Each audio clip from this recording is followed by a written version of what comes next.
Hi everyone, I am recording my special education interviews for Module 3, and my name is Jessica McGrail.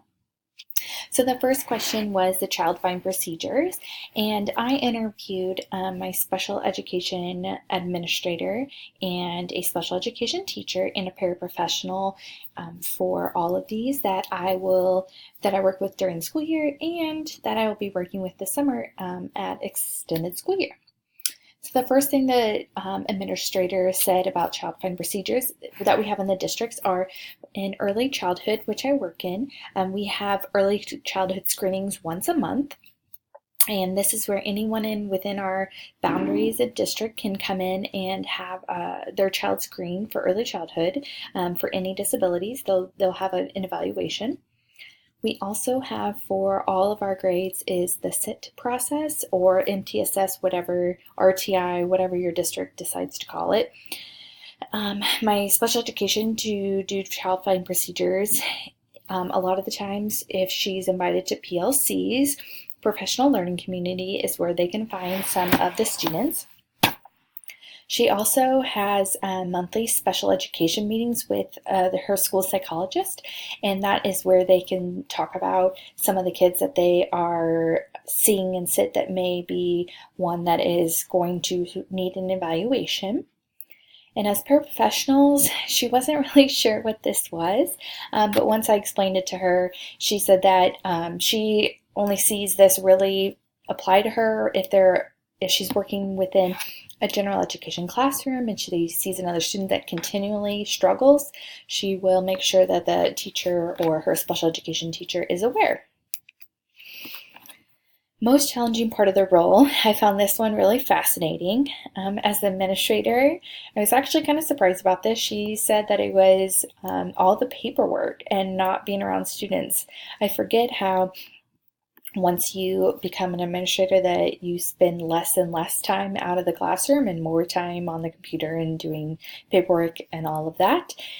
But she also says that one of the most difficult things is when a school team is not being child focused. She told me one story about a team that really the problem wasn't the student anymore or the behavior. It got to the point of where the team was bickering within each other and it was no longer student focused, and it was hard to bring that team back once they get so far in depth and into the intermingles of personal issues. Special education, this is not surprising to me, and being understaffed is a constant problem. And also having students with aggressive behavior and lack of inclusion for their students. This one kept popping up more and more as I kept talking to her, is that a lot of the teachers, it's like my students and your students instead of our students. So that was one challenging part that she had with hers. And as a professional, her biggest challenge is working with teachers that just aren't understanding of the student's disability and that it makes it really difficult for them to be included within the class. And aggressive students is very difficult to manage when you don't have a lot of training. The most rewarding part of their job, as the administrator said, she is supporting teams and helping them become successful. That's the best part of her job. She likes that consulting role of an administrator can play sometimes. Breaking through the barriers for students and teachers. So a lot of times there are things that are standing in the way that an administrator could do to help eliminate. And then obviously is advocating for special education students within the administrative team.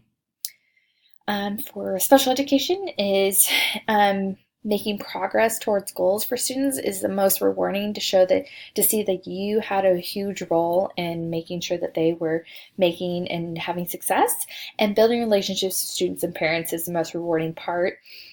It was hard for a special education teacher to build relationships like you do with a gen ed teacher, but that she puts a lot of time and effort into this because it's important to her. For paraprofessionals, building relationships with the students and supporting students in the classroom. That the reason that they are there, they don't have the paperwork part, they don't have a lot of that. So the best part is being with the students and letting them succeed. Advice on supervision. So, as an administrator, this was a reoccurring thing for not just her, but the special education teacher, was to build relationships first. Always build relationships, and then your advice and your supervision and your reflective conversations are going to go a lot better. Be active in your supervision and be transparent. Don't have something come out of the blue. Make sure everyone is aware of what's going on, and list out your expectations prior to going into it. Again, that goes back to nobody wants a surprise, but if you build a relationship, you set the expectations, there should be no surprises, and so people kind of know what they're going to get out of it. For a special education teacher, it can be difficult with understaffing to supervise paraprofessionals. So they have to really work with teams, with their team, to talk with the principal, the teacher, speech language path, making sure everyone's doing their job and working together. So having weekly or bi-weekly meetings really helps with that. And collaborating is the biggest piece, like I just said. And paraprofessionals treating everyone equally and having high expectations. So a lot of the times paras feel, well, she was saying an example of how if someone has been there for a really long time, they get a pass on a lot of things. But if you're new, the expectations is different. And so she was just saying having a level playing field is going to be the most and the best part for a supervision of a paraprofessional. And providing feedback in the moment, there's a lot of times she's talking about how days later it'll go and then she'll get feedback, but she doesn't know how to apply it. So there's a lot of suggestions in that area. And then how to effectively work with parents. So an administrator says that you should be transparent in your communication. They should set up agendas for difficult meetings. So there should be no surprise when you come into a meeting from what conversation topics are going to happen. And parents want to be heard and valued. Their child is their biggest and main concern. And so they want to make sure that their thoughts and feelings are being heard. And the best way to do that is make sure that they feel like that in meetings and throughout the school year.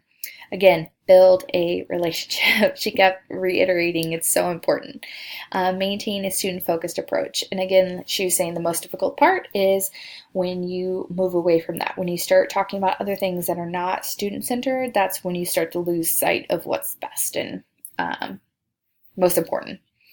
Special education teacher said provide lots of communication, and that shouldn't just be negative communication. It should be positives. How did so-and-so do today? She did really great on this and that, and calls home that are positive.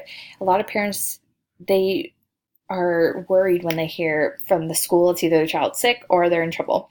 So making sure that you build that relationship there. And knowing that parents want to know that you care for their child and want the best for them. And this is the easiest way to do this, having communication that's frequent and that they expect. As for a paraprofessional, she was suggesting the parent know the name of their name if they're working with their child. That way, if the child goes home and talks about them, or if the parent has a concern, that they know the name of the person that's working with them. And then if some students do daily notes that are sent home if they have a communication delay, and so she said providing feedback on those notes would be super helpful to parents. Working with general ed teachers or reg ed teachers, administrator says building a gap, bridging the gap of communication if it's broken. So making sure that to be proactive in this, don't let it get to that point, but if it does, make sure that you put in the time and effort to do that. Educating the regular ed teachers is one of her parts that she does, is that if a regular ed teacher is understanding of a certain situation, that's kind of her job, is to come in and say, by law or by state, this is what we should do, or if a team is struggling, this is how we can address this. And then for a special education teacher, she says collaborate to meet the needs of a student. So it takes a village, especially for kids with special education needs. So we need to really work together to make sure that everyone is feeling successful. We should provide support in the classroom if the student needs this. The teacher is doing so much already, and the best thing is to do is keep her informed and keep her supported. Or him. Provide materials as needed. A lot of the times that a teacher says, hey, we're going to do this unit, do you have anything? It doesn't make sense to recreate the wheel. Again, working together and collaborating is the best way to have success.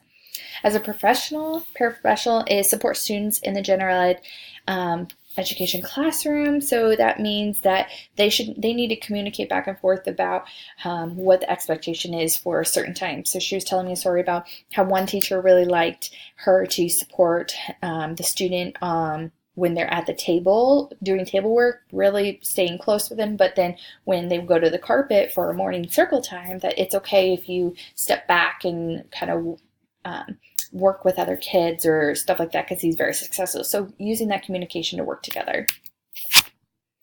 Advice for first year administrators. So again, the administrator was saying work on building relationships. It's the most important piece. You can't get anywhere without if you don't have a relationship.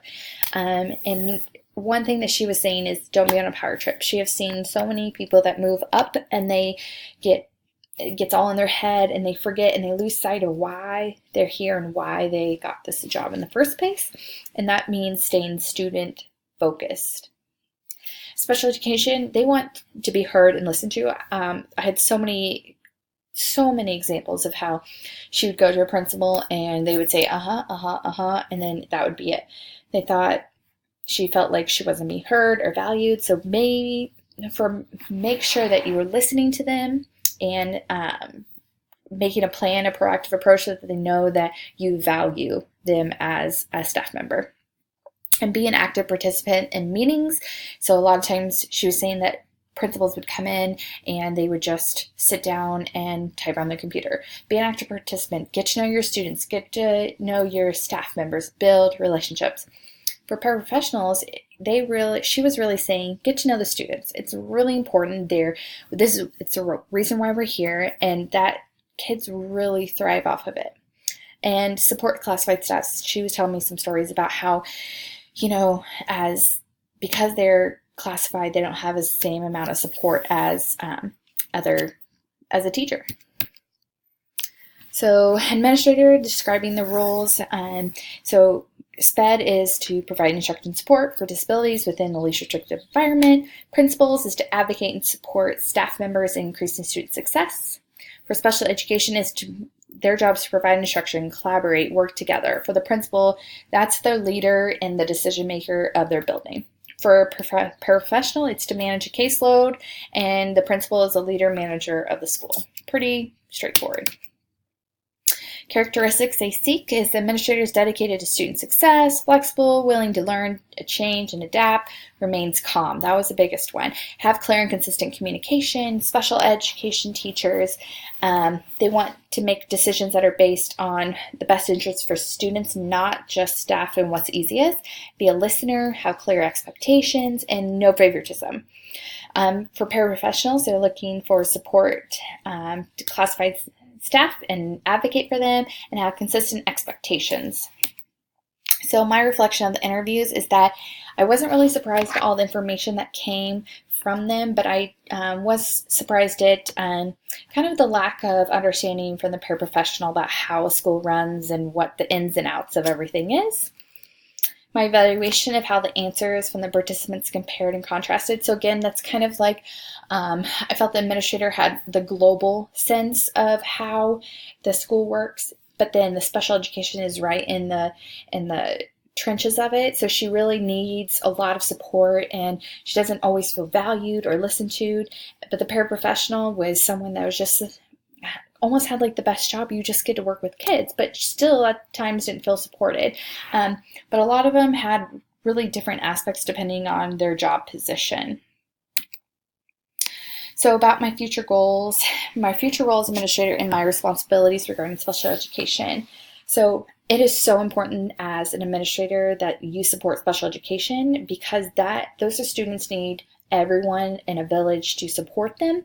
And without a principal saying, I advocate for you, I'm here for you, what do you need, and being a team player and getting to know those students and staff, they're going to get left behind, and it's not going to seem to the building that it's important to include these students within your building. Thanks for listening, and this is my Module 3, and my name is Jessica McGraw. Thank you.